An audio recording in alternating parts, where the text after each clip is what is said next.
নমস্কার, আমি স্বপন চৌধুরী বলছি কলকাতা থেকে।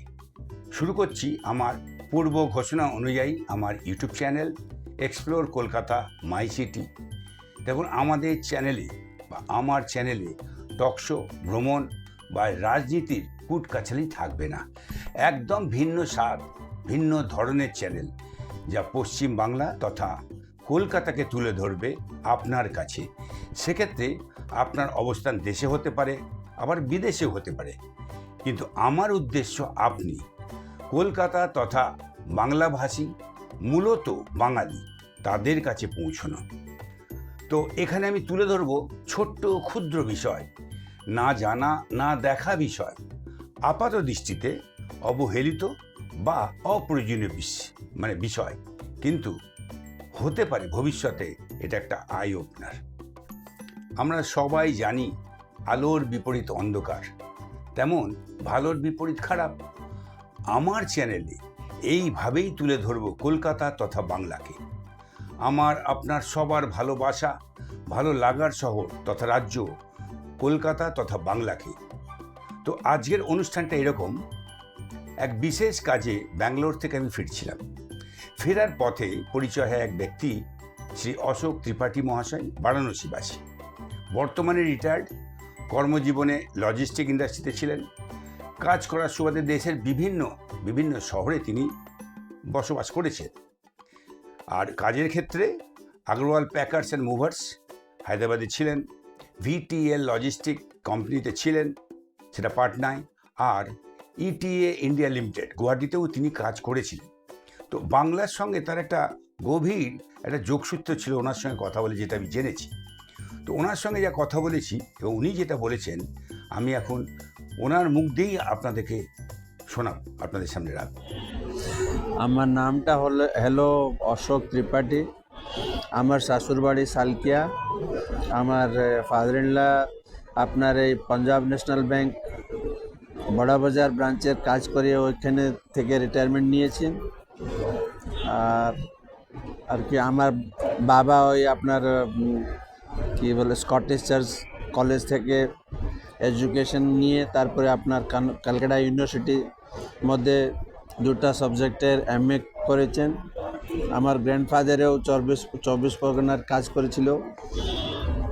দিস ইজ হোয়াট, এইটা আমার মানে ব্যাকগ্রাউন্ড আর কি। Connection with Bengal, Kolkata, and I am deeply connected with West Bengal. Properly I can talk about Kolkata because you see my grandfather, since my grandfather, my father, and again during my reign I got married in that locality. Though we are from UP Varanasi, but all things whatever we have grown and whatever we have achieved, that is I can proudly say the city, Joy City, Calcutta.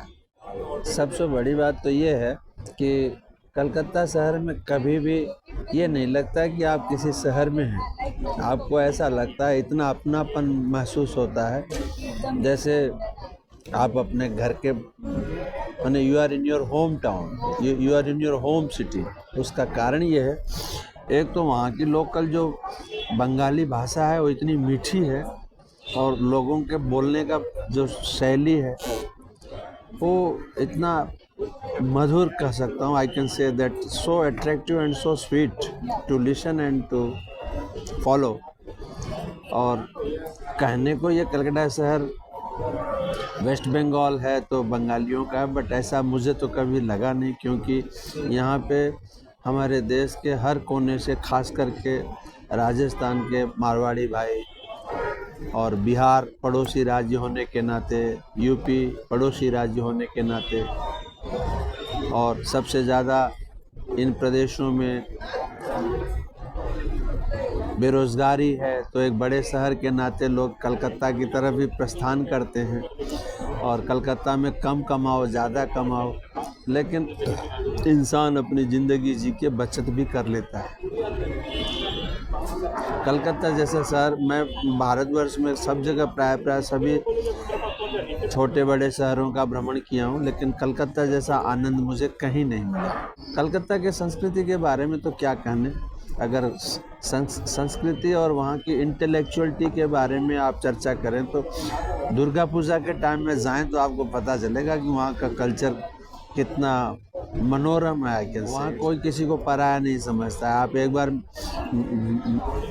दादा बोल दो तो फिर दादा आपको अपना सब कुछ न्यौछावर कर देते हैं।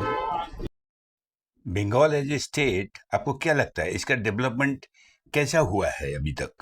इसके पहले ये मैं आपको ये क्लियर करना चाहूँगा, जो मेरी समझ है कि देखिए, अंग्रेज़ों ने जब हमारे भारतवर्ष में अपना संपूर्णतया साम्राज्य कायम किया तो उन्होंने सर्वप्रथम कलकत्ता से ही अपना सब कुछ शुरुआत किया। इसके गौरव की चर्चाएं सब जगह होती थी, पर जिस हिसाब से आज कलकत्ता शहर का वैभव होना चाहिए था नाम के हिसाब से, और पहले जो इंडस्ट्रियलाइजेशन था और था उस हिसाब से, तो उस नज़रिए से देखा जाए तो कलकत्ता डेवलप तो कुछ नहीं किया, जो था वहाँ पे वो भी ख़त्म हो गया। कहा जाता है कि जो मछली का माथा खाएगा उसका माथा अपने आप बहुत तेज़ होता है, तो बंगाली भाई बंधु लोग मछली का माथा खाना बहुत पसंद करते हैं, तो ये दिमाग से भी बड़े तेज़ होते हैं और हर छोटी बड़ी बात में तर्क करना इनके खून में है। 5 पैसा अगर काउंटर पे लोकल ट्रेन का टिकट लिया, 5 पैसा नहीं मिला तो लोकल ट्रेन छूट जाएगी, लेकिन 5 पैसा लिए बगैर नहीं वहाँ से काउंटर छोड़ेंगे। और अगर कोई सज्जन उन्हें समझाने की कोशिश करे कि दादा ट्रेनटा चले गलो, तो बोलेंगे जाबा गेचे आबार नेक्स्ट ट्रेने जाबो तुलवार की। अरे आप 5 पैसे के लिए आप ट्रेन छोड़ दिए, तो दादा गुस्से में बोलेंगे, এই মশা কি বলছো আপনি 5 পয়সা? আমরা একজনের 5 পয়সা নেই, কত মানুষ টিকিট নিচ্ছে, সবের তুমি 5 পয়সা ক্যালকুলেশন করো, কত সালা এই কাউন্টারে বসে লুটপাট করছে, এইটা আমরা বরদাস্ত করব না। ये जो एक फीलिंग लोगों के अंदर रही, उससे भी काफ़ी डेवलपमेंट में खिंचाव आया। यूनियनबाजी करके कलकत्ता को धीरे धीरे यूनियन के चक्कर में लाकर, ये मेरी अपनी समझ है, आई मे बी रॉन्ग ऑल्सो, लेकिन कलकत्ता का पूरा उद्योग जगत एक तरह से समाप्त हो गया। इसका कुछ सुझाव कुछ है? हाँ, नहीं देखिए, ऐसा नहीं है कि अगर किसी चीज़ का कोई पतन होता है तो फिर उसका उठान नहीं होता है, हर चीज़ का ये है। आज जो गिरता है वही संभलता है और वही फिर खड़ा भी होता है। तो शहर में तो किसी तरह की कमी नहीं है, शहर वासियों में किसी तरह की कमी नहीं है। और अब लोग जो पहले नौकरी के उद्देश्य से सिर्फ कलकत्ता आते थे, वो अब जगह बेजगह भी जाने लगे, क्योंकि उद्योग जगत कलकत्ता के बजाय और जगह काफ़ी पनप गया। और इसमें कुछ राजनीति, परोक्ष रूप से देखा जाए तो राजनीति द्वेष भावनाएं भी बहुत हैं, जिसकी वजह से कलकत्ता पिछड़ते चला गया। देश का बाकी स्टेट में जो डेवलपमेंट हो रहा है, आपके हिसाब से वहाँ का डेवलपमेंट होना और हम लोग का यहाँ पे डेवलपमेंट नहीं होने का क्या कारण हो सकता है? फर्क ये है कि देखिए, सबसे अहम बात है कि अगर आपके पास में दिमाग है, कौशल है, पर अगर आपके पास में धन नहीं है तो दिमाग और कौशल का कोई मतलब नहीं है। पहले जैसे बिड़ला और बड़े बड़े उद्योगपति सब कलकत्ता के उद्योगपति कहलाते थे, धनाढ़ियों में गिने जाते थे और इन्हीं से काम का सृजन होता था। ये लोग धीरे धीरे अपना काम, अपना उद्योग कलकत्ता से ये यूनियनबाजी के चक्कर में यहाँ से समेट के ये दूसरे प्रांतों में लेके चले गए, जहाँ पे इन लोगों को कुछ गवर्नमेंट के तरफ से कंसेशन मिला है, टैक्सेशन में रिलैक्सेशन मिला है, इस तरह से। लेकिन हाँ, एक बात मैं ज़रूर कहना चाहूँगा कि कोई बड़ी बात नहीं है, अगर ये यूनियनबाजी का चक्कर ख़त्म कर दिया जाए तो कलकत्ता आज फिर अपने पुराने गौरव को प्राप्त कर सकता है। और आज के ज़माने में जो कलकत्ता के सामने शहर बने और कलकत्ता से आगे निकल गए हैं, उनको इस कंपटीशन में कलकत्ता शहर आज भी आ सकता है। कलकत्ता शहर में उद्योग पैसे वालों की कमी नहीं है और उद्योग जगत भी खूब आराम से पनप सकता है। सबसे मेजर रीज़न तो अभी ये जो आपके यहाँ कलकत्ता में नंदीग्राम में जो नैनो आई थी, इसका जो लैंड एक्विजिशन हुआ 800 एकड़ 900 एकड़, और उसके बाद में फिर उनको जो वहाँ से हटा दिया गया कि किसानों का ये है वो है, ये कलकत्ता के लिए, पूरे बंगाल के लिए ये एक बहुत बड़ा सेटबैक था। इसके वजह से अच्छे अच्छे उद्योगपति जो मन भी बनाए थे ना, वो भी अब आने में हिचक रहे हैं। वो सोच रहे हैं कि अगर ये तो चलो टाटा कंपनी थी, रतन टाटा थे, इसको झेलिए, बाकी और ऐसे साधारण उद्योगपतियों के बस का बात नहीं है कि एक बार पैसा लगा दें, लैंड एक्विजिशन हो जाए और समझिए कि फैक्ट्री का इंस्टॉलेशन, मशीनरी इंस्टॉलेशंस भी शुरू हो जाए और उसके बाद में उनको वहाँ से सब अपना डेरा डंडी उठाना पड़े, तो ये हर उद्योगपति के बस की बात नहीं है। आपको बोलने का मतलब है कि एक नैनो प्रोजेक्ट निकल जाना बंगाल स्टेट का डेवलपमेंट का ऊपर असर पड़ा? बट नेचुरल है दादा। आज अगर कोई भय का माहौल उत्पन्न कर देगा तो पैसा लगाने वाला तो अपनी पैसे की सिक्योरिटी चाहेगी ना। और आज कोई भी उद्योगपति हो, कोई भी व्यापारी हो, अगर व्यापार करता है तो दो पैसा कमाने के लिए, न कि अपना पैसा लगा के अपने आप को उलझन में डालने के लिए। देखिए, आपको पता होना चाहिए कलकत्ता में भी एक SEZ एरिया है सेक्टर 5 में, जहाँ पे सिलिकॉन वैली बन रहा है, जहाँ पे बहुत बड़ा बड़ा कंपनी, नेशनल इंटरनेशनल कंपनी, यहाँ पे उद्योगपति लोग सब काम करने आ रहा है, इन्वेस्टमेंट हो रहा है। इसके बारे में आपको पता है? हाँ, बिल्कुल जानकारी है, बट ऐसा है ना कि ये सब चीज़ें आपके जैसे कोई अब अच्छा सा ब्रांडेड जूता हो और बहुत दिनों से उसकी अनदेखी हुई और एकाएक आपके मन में आया हो कि अरे यार ये तो बहुत अच्छा जूता है, और उसकी पॉलिशिंग करिए तो उस पर शाइनिंग आने में बहुत समय लगेगा दादा। ये सच्चाई है। मेरी बात से हो सकता है कि आपको अच्छा ना लगा हो ये सुन के, बट ये दिस इज़ फैक्ट, ये सच्चाई है। देखिए, कलकत्ता को जैसा सिटी ऑफ जॉय बोला जाता है, कलकत्ता को सिटी ऑफ कल्चर भी बोला जाता है। इस बारे में आपका क्या विचार है? अब अगर आप संस्कृति की बात करें तो आज के ज़माने में जो आपके कलकत्ता शहर की संस्कृति है वो बहुत अच्छी नहीं कह सकते हैं, ये बिगड़ती जा रही है। आपके जो कलकत्ता जिस चीज़ के लिए जाना जाता था, सोनार बंगला जो आप लोग कहते थे और सुनने में भी अच्छा लगता था, वो चीज़ नहीं है। अब हर चीज़ पैसे पे बिकने और ख़रीदने वाली बात हो गई है। इस वजह से आपके यहाँ की जो संस्कृति है उसका भी कोई समागम बहुत अच्छे से नहीं हो रहा है, और जो कुछ हो रहा है वो सिर्फ कमर्शियलाइजेशन के लिए कि ऐसा करके कुछ कमा लो, वैसा करके कुछ कमा लो। ऐसा इस दृष्टिकोण से नहीं हो रहा है कि ये हमारी संस्कृति है और इसे हमें अपने आने वाली पीढ़ी को सौंपना है भली भांति। उस दृष्टिकोण से अब आपकी संस्कृति का संरक्षण नहीं हो रहा है। बीइंग ह्यूमन, हमें अब ह्यूमैनिटी पे कि पूरा ख्याल रखना चाहिए दादा। जब तक आप अपने माता पिता के प्रति सेवा भाव दिल से नहीं रखेंगे, मुझे नहीं लगता है कि आपको इस संसार के किसी कोने में भी शांति मिल सकती। कलकत्ता का जो कालीघाट मंदिर है वो इंडिया फेमस है। आपने कहीं कभी वहाँ गए थे, या वहाँ अगर गए तो वहाँ का क्या विचार है, वहाँ का क्या एक्सपीरियंस है आपका? वहाँ पे तो पंडों का अंधाधुंध लूटपाट है जी।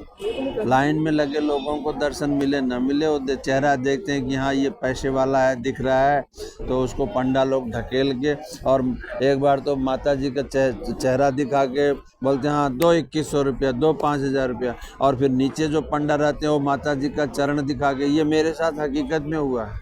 और उस दिन मेरे से 2500 रुपया पंडा लोग लूटे थे। मैं कहा कि भाई मैं रेगुलर आता हूँ, मैं रेगुलर दर्शन करता हूँ। बोले आज माई खुश हुई हैं, तुम्हारे पास पैसा है, तुम यहाँ से मुँह छिपा के नहीं जा सकते हो। अंततः शर्मिंदगी में मुझे पैसे देने पड़े, हालांकि मैं जान रहा था कि मुझे लूटा जा रहा है, बट चूँकि माता जी के चरणों का स्पर्श करने का मौका मिला तो मैं ये अपना सौभाग्य समझकर वो पैसे वहीं उन पंडों को अर्पित करके वापस चला आया। और ये तो बहुत ही भद्दा हो रहा है कमर्शलाइजेशन। किसी भी देवस्थान को अगर आप, और फिर काली पीठ, मतलब जो माँ का 51 पीठ है पूरे हमारे भारतवर्ष में, उसमें काली पीठ का भी बहुत बड़ा स्थान है दर्शनार्थियों को डरा धमका के। এইদিকে নিয়ে যাবো, ওইদিকে দর্শন পাবো না তুমি, কত চেষ্টা করো তুমি দর্শন पहले আমাকে বলে দেবো। আমরা এই পিটের कार्ड दिखाते हैं कि मैं यहाँ एसोसिएशन का मेंबर हूँ, इतना रुपया तो आपको देना ही पड़ेगा। ये तो देखिए, ये सिर्फ मेरा ही नहीं, वहाँ जो भी दर्शनार्थी निकल रहे हैं दादा, आप किसी से भी पूछिए, बहुतों को तो मतलब लाइन में लगने के बाद में, देवी माँ के साक्षात जाने के बाद में भी दर्शन नहीं करने देते हैं, झोंक के आगे, धक्का मार के आगे निकाल देते हैं। हाँ, एक बात और काली मंदिर का मैं बताऊं, मंदिर के अंदर चोरी करवाई जाती है। दोज यू आर हैंडीकैप्ड, वहाँ मेरे मिसेस का पायल चुरा लिया गया था। वो दर्शन कर रही थी और इधर कैंची से किसी तीखे मतलब वो क्या बोलते हैं टूल से वो मेरे मिसेस का चांदी का पायल काट लिया गया दोनों पाँव का, और पता नहीं चला। और वो लैम था, लंगड़ा था। और ये इस घटना के बाद में भी मैं 2-3 बार गया, तो जब भी वो लंगड़ा वहाँ दिखता था, मुझे देखता था तो भाग जाता था वहाँ से। तो ये भी है, और ये बिना पंडों की मिली भगत के सर ये संभव नहीं हो सकता है। जैसे कहीं का बदमाश हो या कहीं का चोर हो, चाहे कितना ही सातिर हो, वहाँ के पुलिस चौकी या पुलिस थाने के वालों को उस चीज़ की पूरी जानकारी उनके पास रहती है। अब आगे क्या मिली भगत हो जाती है, क्या लालच पैदा होती है, और कैसे कानून के रखवाले कानून के विद्रोहियों के साथ जुड़ जाते हैं, मिल जाते हैं, एक अलग बात है। वो उस पर मैं कुछ अपना मत व्यक्त नहीं कर पाऊंगा, बट दिस इज श्योर कि ये धांधली तो है वहाँ पर। धर्म स्थल में इस टाइप का अनाचार कैसे बंद होगा, कब तक बंद होगा, आपका क्या राय है? अब कब होगा ये तो नहीं कहा जा सकता है, लेकिन ये सुनिश्चित मान के चलिए कि हर अति का अंत है, और हर चीज़ की एक सीमा निर्धारित की हुई है, और वो सीमा हम और आप निर्धारण नहीं किए हैं, भगवान ने हर चीज़ की, जैसे कहते हैं ना, सहने की भी एक लिमिट होती है। उसी तरह आज जो भी अनर्गल हो रहा है, इसका भी अंत सुनिश्चित है, इतना मैं कह सकता हूँ।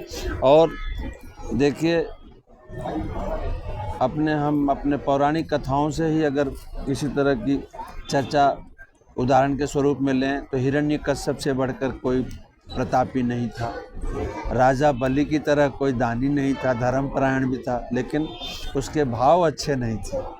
भगवान से बड़ा कोई नहीं है, भगवान की बनाई हुई सृष्टि है। आज अपने स्वार्थ भावना में आप अपनों का दहन कर रहे हैं, दोहन कर रहे हैं, लेकिन ये दहन दोहन करके जो भी आप इकट्ठा कर रहे हैं, ये इसका क्या होगा, इसका तो कभी आप सोचना चाहिए, आपको सोचना चाहिए कि इसका क्या होगा। At last what will happen to all this wealth what I am earning today by any mean, इसका भी अंत होगा।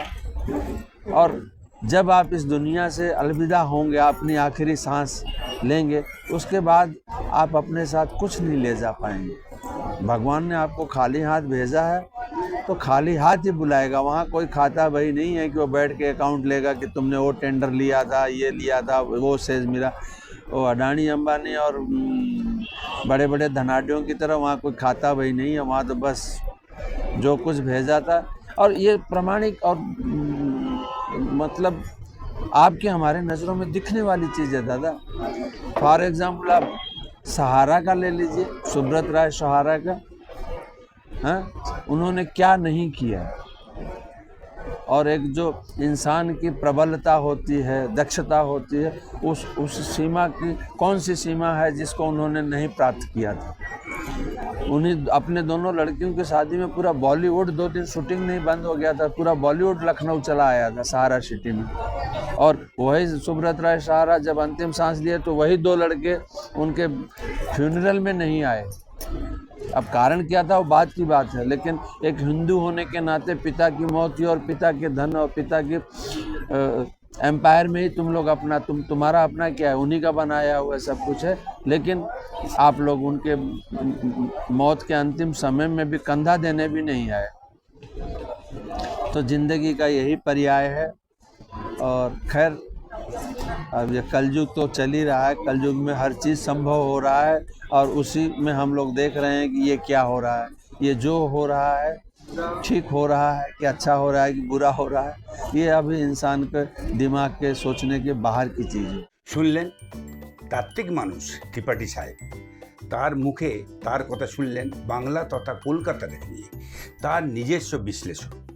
এটা কিন্তু ওই কোনো তৈরি খবর নয়, ওই ব্রেকিং নিউজের মতো।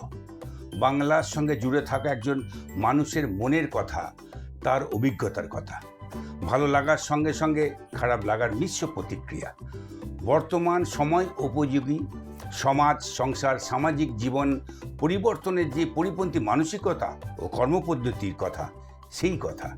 তো ব্যাপারটা খারাপ অপমানিত বোধ করার বিষয় নয়, বিষয়টা হলো উপলব্ধি করা, মানে প্রকৃত উপলব্ধি করা।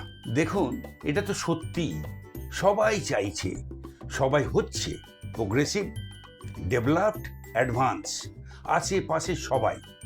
তো বাংলার মানুষ, আমার সঙ্গে বাংলার সব মানুষ সেটাই চাই, আমাদের প্রোগ্রেস, আমাদের অ্যাডভান্সমেন্ট, আমাদের ডেভেলপমেন্ট, যা সমাজ ব্যবস্থায়, শিক্ষায়, কর্মসংস্থানে সর্বক্ষেত্র ছিল, আমি শুনেছি, আজও শুনি।